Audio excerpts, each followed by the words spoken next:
வணக்கம். மரபு சொற்களை அறிவோமா?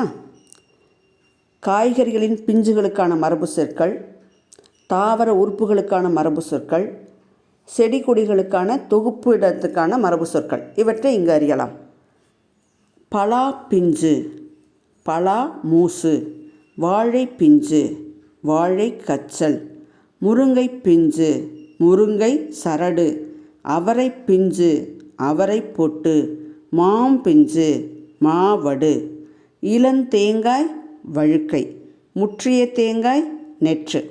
இப்போ தாவரத்தினுடைய உறுப்புகளுக்கான மரபு சொற்கள்: கேழ்வரகு தட்டை, சோள தட்டை, கம்மன் தட்டை, தாழை மடல், தென்னை ஓலை, ஈச்சமர ஓலை, பனை ஓலை, மா இலை, பலா இலை, வாழை இலை, வேப்பந்தழை, மூங்கில் இலை, முருங்கைக்கீரை, தினைத்தாள், வெங்காயத்தாள், நெல் தாள், கமுகங்கூந்தல்.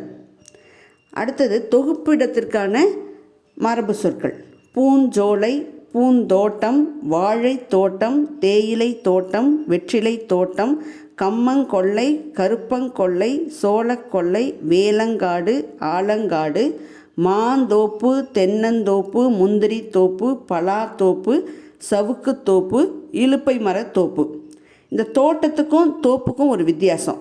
தோட்டம் அப்படிங்கிறது குறைந்த காலம் மட்டுமே இருந்து பயனை கொடுக்கக்கூடியது.